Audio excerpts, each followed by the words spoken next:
लोग साथ आते गए और कारवां बनता गया। हिंदू राष्ट्र तो हमारा राष्ट्र कहाँ है, जहाँ की हमारे बाबा इस सरजमीन पे दफन हुए हैं, तो हम कहाँ जाए, ये बहुत बड़ा सवाल है। मैं पहले कितनी बार इसकी शिकार हुई हूँ, तो मैंने कहा सर मैं भी पढ़ी लिखी हूँ, मुझसे किसी भी लैंग्वेज में आप बात कर सकते हैं।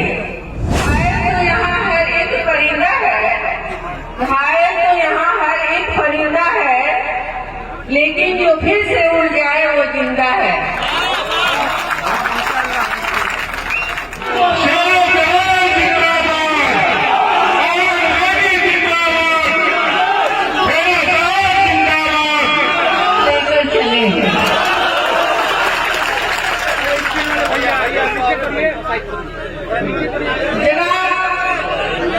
सदर नंदयालन साहब ने जो ऑल इंडिया बेदारी कारवां का फाउंडर डे मना रहे हैं, इनके हौसले को सलाम, मिथिलांचल की सरजमी को सलाम। और मेरे साथ आए हुए गंगा जमुनी सिवान का हमारा परिवार, यहाँ पर आए हुए सभी हमारे बड़े गार्जियन भाई और बच्चों को सलाम, मीडिया बंधु को भी कहे दिल से।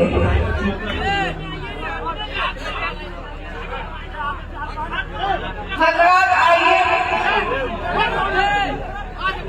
इस ऑल इंडिया मुस्लिम पेदारी कॉन्फ्रेंस में सूबे बिहार के दरभंगा की सरजमी से सबसे पहले उस मौलाना और अजीम शख्सियत को खिलाफ अकीदत पेश करते हैं,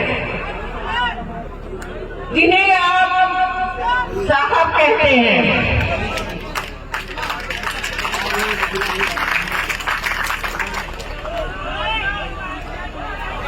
नजरियाला भाई ने इब्तिदा की और मेरे शौहर मरहूम डॉक्टर मोहम्मद शहाबुद्दीन साहब ने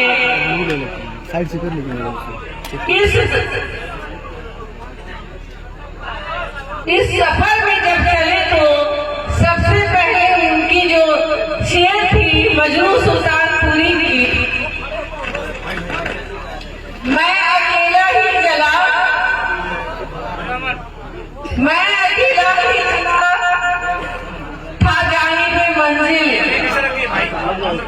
मैं अकेला ही चला था जाने में मंजिल, मगर लोग साथ आते गए और कारवां बनता गया।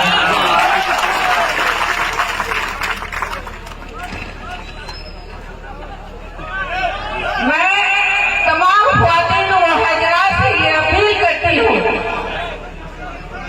कि अगर तालीम हमारे अंदर नहीं होगी, तालीम से हम बहुत पीछे हो गए हैं। नजर भाई ने कहा था कि हम 3% हैं, क्यों है? क्योंकि हमारे मजहब में भी हज़रत सल्लल्लाहु अलैहि वसल्लम ने कहा था कि तालीम हासिल करनी हो तो चीन जाए। आप ये नहीं देखें कि हमारे मुल्क में तालीम, दूसरे मुल्क में तालीम हासिल करने जाना हो तो आप जाए। अगर हम तालीम हासिल नहीं करेंगे तो हमारी जगह कहाँ बनेगी?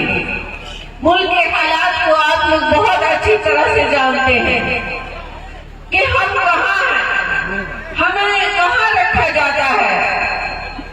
तो इस हालात में हम कहेंगे अपने सभी भाइयों से, बच्चों से कि अपनी ख्वातीन, अपने बच्चे सभी को आला से आला तालीम दे, चाहे वो सिविल सर्विस हो, MBBS हो,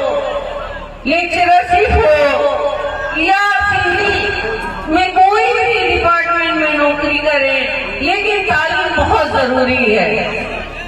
अगर एक ख्वातीन तालीम याफ्ता होती है तो एक उम्मा तालीम याफ्ता होता है।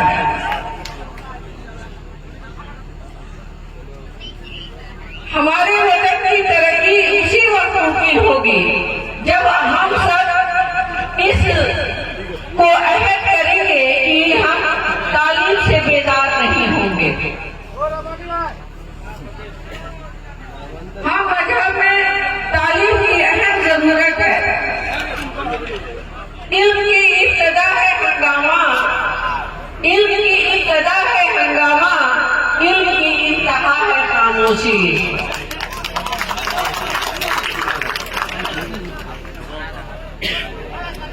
आपने इस तरह से मेरी खैर मकदम की जब मैं सिवान से चली और दरबंदी की सरजमी तक आई तो मेरे पास कोई लफ्ज नहीं थे कि मीडिया बंधु को मैं जवाब देती कि मैं क्या दरभंगा के लिए बोलूं और कैसे बोलूं, क्योंकि मुझे उम्मीद नहीं थी। उम्मीद से बढ़कर मुझे इज्जत मिली।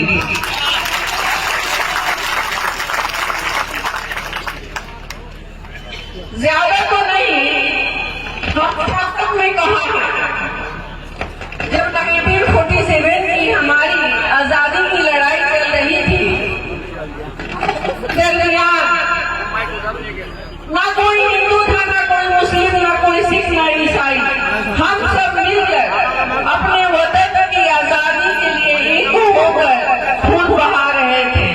उस खून से हमने अपने चमन को सींचा और आज हमें कहा जाता है हिंदू राष्ट्र, तो हमारा राष्ट्र कहाँ है? जहाँ की हमारे बाबा इस सरजमीन पे दफन हुए हैं, तो हम कहाँ जाए? ये बहुत बड़ा सवाल है।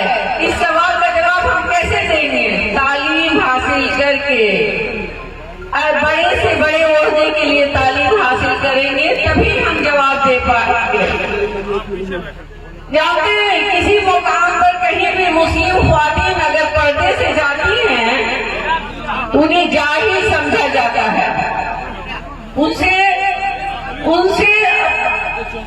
हिंदी, इंग्लिश, उर्दू में नहीं बात की जाती है, भोजपुरी में बात की जाती है। मैं पहले कितनी बार इसकी शिकार हुई हूँ, तो मैंने कहा सर मैं भी पढ़ी लिखी हूँ, मुझसे किसी भी लैंग्वेज में आप बात कर सकते हैं। ये हमारी अहमियत है, हमें इस नजर से देखी जाती है। वक्त की बहुत कमी है। मैं वाकई 5-6 घंटा लेट पहुंची हूँ, लेकिन लेट पहुंचने से ये फायदा हमारे भाई बहुत सुकून से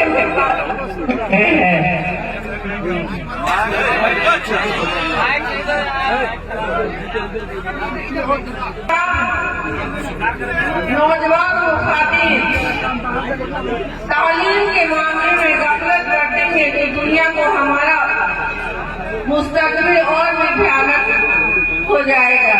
इसलिए हर सतह पर मिल्लत में तालीम शऊर को बेदार करने की सख्त जरूरत है। घायल तो यहाँ हर एक परिंदा है, घायल तो यहाँ हर एक परिंदा है, लेकिन जो फिर से उड़ जाए वो जिंदा है।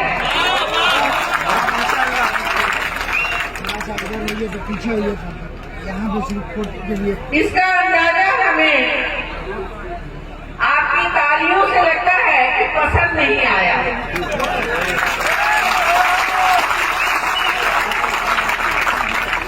अब मैं अपनी बातों को खत्म करूंगी।